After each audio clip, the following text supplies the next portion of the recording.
हम डरते हैं कि शैतान हमें मारेगा। मैं आपको सांत्वन देना चाहता हूं। लूका रचित सुसमाचार उसका 4था अध्याय।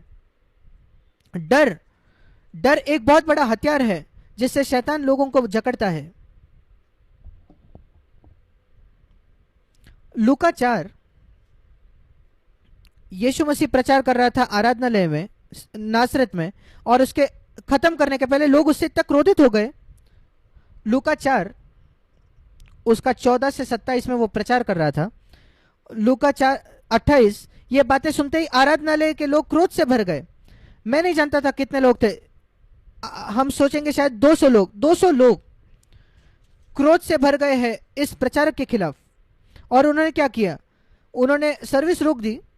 क्या आप सोच कर देखिए, चर्च का सभा चल रही है, प्रचारक से वो क्रोधित हो जाते हैं। 200 लोग उठते हैं, वो प्रचारक को कहते हैं रुक जाओ, उसको नीचे निकालते हैं पुलपिट से और उसको उठाकर बाहर लेकर जाते, शहर से बाहर। 29 वचन, 200 लोग, और वो पहाड़ पर ले जाना चाहते थे, उस जिस उनका नगर जिस पर बसा हुआ था, और चोटी पर से उसको नीचे फेंकना चाहते थे। सोच कर देखिए, 200 लोग इकट्ठा हुए हैं। यीशु ने अपनी सेवकाई बस शुरू ही की थी। उसने अभी तक पापों के लिए नहीं मरा वो लोगों संसार के, और वो उसको मारने वाले हैं। क्या उसको मार सकते थे? 200 लोग कि उसके खिलाफ थे। क्या आप डरते हैं अगर 200 लोग आपके खिलाफ आएंगे तो? आपको पकड़कर आपको चोटी से नीचे फेंकना चाहते हैं तो? देखिए क्या लिखा है, परंतु वो उनके बीच में से, 30 वचन, निकल कर चले गया। यह कैसे संभव है? कैसा हुआ? प्रेरितों के काम में आप पढ़ते हैं पवित्र आत्मा ने फिलिप को उठाकर कहीं और लेके गया। यहां वो नहीं हुआ। पवित्र आत्मा ने यह नहीं किया, वो उनके बीच में से निकलकर चला गया। कैसे वो चलकर जा सकते हैं 200 लोगों के बीच में जो आपको मारना चाहते हैं? जब कभी मैं पढ़ता हूं बाइबल को, मैं सिर्फ पढ़ता नहीं, मैं उस पर मनन करता हूं और ध्यान करता हूं। मैं कल्पना करता हूं कि ये कैसे हुआ होगा, और ये मेरा निष्कर्ष है। मैं सोचता हूं वे 200 लोग, बहुत जब लोग होते हैं वो कभी सहमत नहीं होते, हमेशा वो अलग अलग मत होते हैं। मैं सोचता हूं कि वो शायद चर्चा कर रहे थे, हाँ हमें चोटी से नीचे फेंकना है। दूसरा एक व्यक्ति कहता है हम पूर्व से उसको नीचे फेंकेंगे, दूसरा कहता है नहीं हम पश्चिम से नीचे फेंकेंगे, एक और व्यक्ति कहता है नहीं दक्षिण से हम उसको फेंकेंगे। और फिर उनकी आर्ग्यूमेंट होती है, झगड़ा होता है वहां 200 लोगों के बीच, किस चोटी से हम नीचे फेंके यीशु को। और जब ये चर्चा हो रही है, यीशु चुपचाप वहां से निकल कर चला जाता है। और अंतिम वो जब निर्णय लेते हैं हम उनको यहां फेंकेंगे, और जब वो यहां वहां देखते तो यीशु वहां है ही नहीं। परमेश्वर को हमेशा हमेशा छुड़ाना नहीं पड़ता अलौकिक तरीकों से। उसने मुझे कई बार छुड़ाया है बहुत स्वाभाविक तौर पर। हाँ, लोगों ने मुझे भी मारने की कोशिश की है। वास्तविकता में परमेश्वर ने मेरी सुरक्षा की। मैं नहीं डरता, मेरा विश्वास नहीं है। एक संत ने कहा मैं अमर हूं जब तक मेरे जीवन का काम पूरा नहीं होता।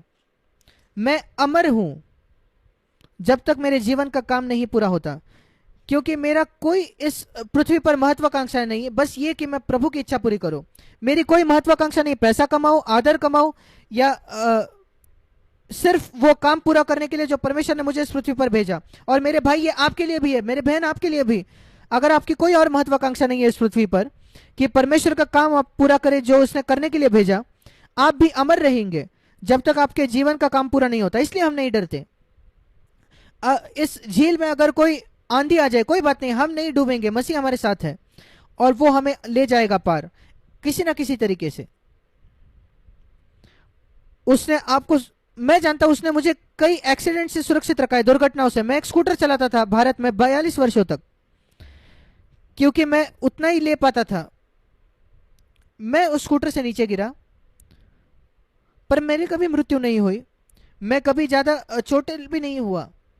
अद्भुत है, परमेश्वर ने आपको भी सुरक्षित रखा है कई एक्सीडेंट से, कई दुर्घटनाओं से। उसका आपके जीवन के लिए एक योजना है।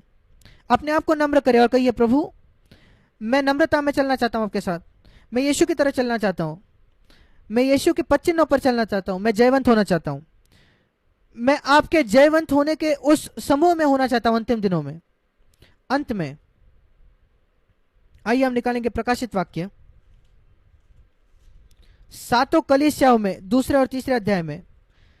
वो जयवंत होने के विषय में कहता है, जयवंत होने के विषय में, जयवंत होने के विषय में। हमें किस पर जयवंत होना है? प्रकाशित वाक्य 12वां अध्याय 10 और 11, उन्होंने शैतान पर वे जयवंत हुए। प्रकाशित वाक्य में जब जयवंत जयवंत होना जयवंत होना जयवंत होना 2 और 3 अध्याय में लिखा है, 12-11 में लिखा है, 12 अध्याय 11 वचन, वे शैतान पर जयवंत हुए। और यहां लिखा है प्रकाशित वाक्य 3:21 में, अगर आप इस प्रकार जयवंत होंगे तो एक दिन तुम मेरे साथ सिंहासन पर मैं अपने बैठाऊंगा, जिस प्रकार मैं खुद जयवंत हुआ। क्या आप ये देखते हैं? यीशु मसीह ने हमारे लिए एक उदाहरण रखा है जय पाने में। उसने सारे प्रलोभनों पर जय पाई, पाप करने के, उसने इस संसार के आकर्षणों पर जय पाई, और जब शैतान ने उसको प्रस्तुत किया तो उसने कहा नहीं, और उसने शैतान पर वो जयवंत हुआ, और शैतान हरा दिया गया उस क्रूस पर। इस वजह से हम जय पाते हैं। इब्रानियों की पत्री उसके 2 अध्याय में लिखा है, 14 वचन, इब्रानियों 2:14, क्यों यीशु मसीह ने रक्त लहू और मांस का वो सहभागी हुआ? सिर्फ हमारे पापों के लिए, मरने के लिए नहीं। इब्रानियों 2:14, कई लोग इसको नहीं जानते। वो मांस और लहू का भागी हुआ ताकि वो मृत्यु के द्वारा वो हमारे पापों को क्षमा करे, वो एक बात है, पर वो शैतान को निकम्मा कर दे, उसको नाश करे, ये नहीं। शैतान का नाश नहीं किया गया, पर उसकी सामर्थ निकाल ली गई है, वो निकम्मा कर दिया गया है। एक सांप, उसको मार दिया नहीं गया, पर उसको लकवा मार दिया है मानो। शैतान बहुत स्वस्थ है दूसरे मसीहों के लिए, पर मेरे लिए वो उसको लकवाग्रस्त है। वो जिंदा है पर उसकी सामर्थ नहीं है। एक आतंकवादी जिससे सारे हथियार छीन लिए गए हैं, और मेरे पास अब हथियार है, मैं उससे नहीं डरता। और क्यों उसको निकम्मा कर दिया गया है? ताकि वो हमें छुड़ाए, जो मृत्यु के भय में जीते थे अपने जीवन भर, मृत्यु के जीवन में और शैतान के डर में। याद रखिए इब्रानियों 2:14 और 15, क्यों मसीह उस क्रूस पर मरा? शैतान की सामर्थ को निकाल लेने के लिए, ताकि हम सारे डर से आजाद हो जाए जीवन भर। वो है जयवंत होना। और यही हम प्रकाशित वाक्य की किताब में पढ़ते हैं। अंत तक जयवंत होने के विषय में लिखा है, जयवंत होना, जयवंत होना। प्रकाशित वाक्य 2 अध्याय, प्रकाशित वाक्य 3 अध्याय, जयवंत होइए, जयवंत होइए। और अंत तक हमें जयवंत होना है। अब मैं जाऊंगा प्रकाशित वाक्य 22 अध्याय, प्रकाशित वाक्य 22 अध्याय और उसका 12वां वचन। देख मैं शीघ्र आने वाला हूं, प्रभु कहता है, और हर एक के काम के अनुसार बदला देने के लिए प्रतिफल मेरे पास है, हर एक व्यक्ति को देने के लिए जो उसने उसके काम के अनुसार।